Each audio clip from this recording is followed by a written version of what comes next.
والسلام عليك يا رسول الله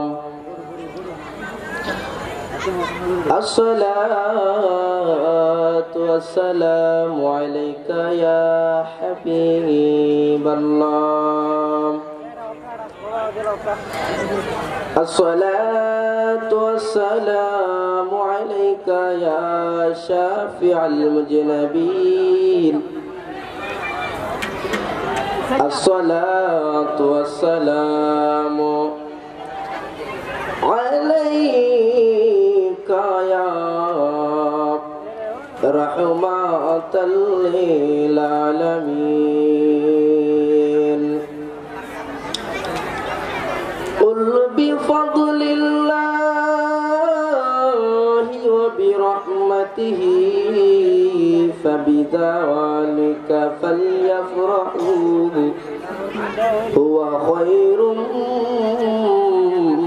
مما يجمعون صدق الله المولانا العظيم وصدق رسوله النبي الحبيب الكريم সম্মানিত মুআজ্জাজ মুহতারাম আশিকানে মুস্তাফা জাকিরানে মুস্তাফা এবং এই মাদ্রাসা শিক্ষক মণ্ডলী এবং দূর দূরান্ত থেকে মেহমানি আলা সকলকে আমার অন্তরস্থল থেকে আন্তরিক সালাম আসসালামু আলাইকুম ওয়া রাহমাতুল্লাহি ওয়া বারাকাতুহু। তো আল্লাহ পাক তিনার কালামুল্লাহ পাকে ফরমান قل بفضل الله وبرحمته فبذلك فليفرحوا هو خير مما يجمعون। আল্লাহ পাক ফরমান কুল, হে হাবিব আপনি আপনার জবান মুবারক দ্বারা বলুন যারা আমি আল্লাহর পক্ষ থেকে রহমত এবং ফজল পেয়েছে তারা যেন খুশি হয়ে যায় এবং খুশি হয়ে যেন ঈদ পালন করে এবং সেই ঈদটা সকল কাছ থেকে উত্তম হবে। চিৎকার মেরে বলুন সুবহানাল্লাহ। এই আয়াতের ব্যাখ্যায় হযরত ইমাম জালালউদ্দিন সৈয়দী যিনি আমার নবীকে ৭৫ বার দেখেছেন তিনি এই আয়াতে ব্যাখ্যা করবেন عن ابن عباس رضي الله تعالى عنهما قال قل بفضل الله وبرحمته محمد صلى الله عليه وسلم চিৎকার মেরে বলুন সুবহানাল্লাহ।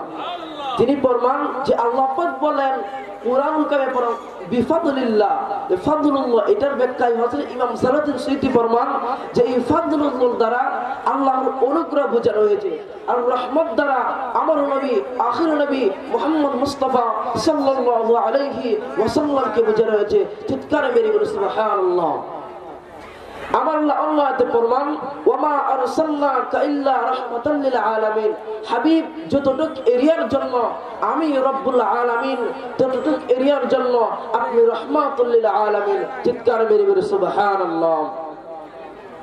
সম্মানিত হাজিরিন, বিশ্ববিখ্যাত একজন মুফাসসির যিনার নাম হযরতে বদরুদ্দীন আইনি তিনি ফরমান যে আবু লাহাব যখন মারা গেল তার 1 বছর পর হযরতে আব্দুল্লাহ ইবনে আব্বাসকে স্বপ্নে দেখেন। তিনি স্বপ্নে দেখেন যে আবু লাহাব সে আগুনে পড়ে চিৎকার করছে পানির জন্য। তখন তাকে জিজ্ঞাসা করা হলো, হে আবু লাহাব তোমার এই অবস্থা কেন? তখন হে উত্তরে বলল, আমি যখন তোমার থেকে পৃথক হই অর্থাৎ আমি যখন তোমাদের দিকে ছেড়ে চলে আসি আমি কবরে চলে আছি তখন আমার অবস্থা ভালো নয়, কিন্তু আমি একটা গ্যারান্টি দিতে পারি প্রতি সোমবার আমি আযাব থেকে মুক্তি পাই। কেননা ওই দিনে আমার নবী আমার ভাতিজা ওই দুনিয়াতে আগমন করেছিল আর আমি আমার সুহাইবা নামের দাসীকে আঙ্গুলের ইশারায় মুক্ত করে দিয়েছিলাম আর আমি সেই আঙ্গুল থেকে কিছু পানি পেয়ে থাকি আর আমি এই পান করি যখন আমি পানি পান করি আমার পূর্বের আযাব ভুলে গিয়ে আমি শুধু শান্তি অনুভব করি। চিৎকার মেরে বলি সুবহানাল্লাহ। সম্মানিত হাজির, আল্লাহ পাক অন্য আয়াতে ফরমান ওয়াযকুরু নি'মাতাল্লাহি আলাইকুম, যে তোমরা আমি নিয়ামতের উপর আমি যে তোমাদের প্রতি এত নিয়ামত দিয়েছি এত নিয়ামত প্রদান করেছি তুমি এই নিয়ামতের উপর শুকরিয়া আদায় করো, কেননা আমি তোমাদেরকে অগণিত নিয়ামত প্রদান করেছি আর আমার এই নিয়ামতের মধ্যে সবচেয়ে বেশি নিয়ামত, সবচেয়ে উত্তম নিয়ামত হলো আমার হাবিব। চিৎকার মেরে সুবহানাল্লাহ। আমার আল্লাহ আল্লাহতে ফরমান, লাকাদ জাআকুম রাসূলুম মিন আনফুসিকুম আজিজুন আলাইহি মা আনিতুম হারিসুন আলাইকুম বিল মুমিনিনা রাউফুর রহিম। আল্লাহ পাক ফরমান, লাকাদ জা, আমার কাছ থেকে এমন একজন নবী তোমাদের প্রতি প্রেরণ হচ্ছে, যেই নবী পরম করুণাময়। আসার সময় উম্মতি উম্মতি বলে কেঁদেছে, যাওয়ার সময় উম্মতি উম্মতি বলে কেঁদেছে, এবং আরশের নিচে যিনি উম্মতি উম্মতি বলে কাঁদবে সেই নবী আমার কাছ থেকে তোমাদের নিকট প্রেরণ হচ্ছে। আমাদের প্রতি এমন দয়ালু সেই নবী, আল্লাহ পাক ফরমান তোমাদের প্রতি শুধু দয়া আর দয়া, শুধু দয়াই থাকবে। চিৎকার মেরে বলে সুবহানাল্লাহ।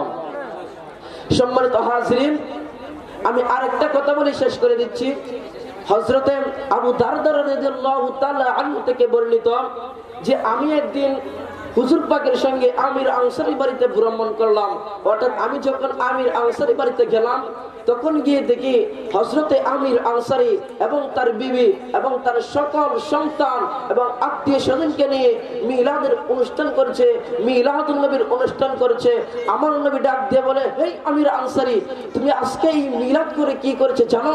নিশ্চয়ই আল্লাহ পাক তোমার জন্য জান্নাতের দরজা খুলে দিয়েছেন এবং ফেরেশতারা তোমার জন্য মাগফিরাত কামনা করতেছে। চিৎকার মেরে বলে সুবহানাল্লাহ। সম্মানিত হাজিরিন, আমরা যেন সকলেই ঈদে মিলাদুন নবী পালন করতে পারি। মাহবুব যেন আমাদেরকে সেই তৌফিক দান করেন। এ বলে আমার সংক্ষিপ্ত বক্তব্য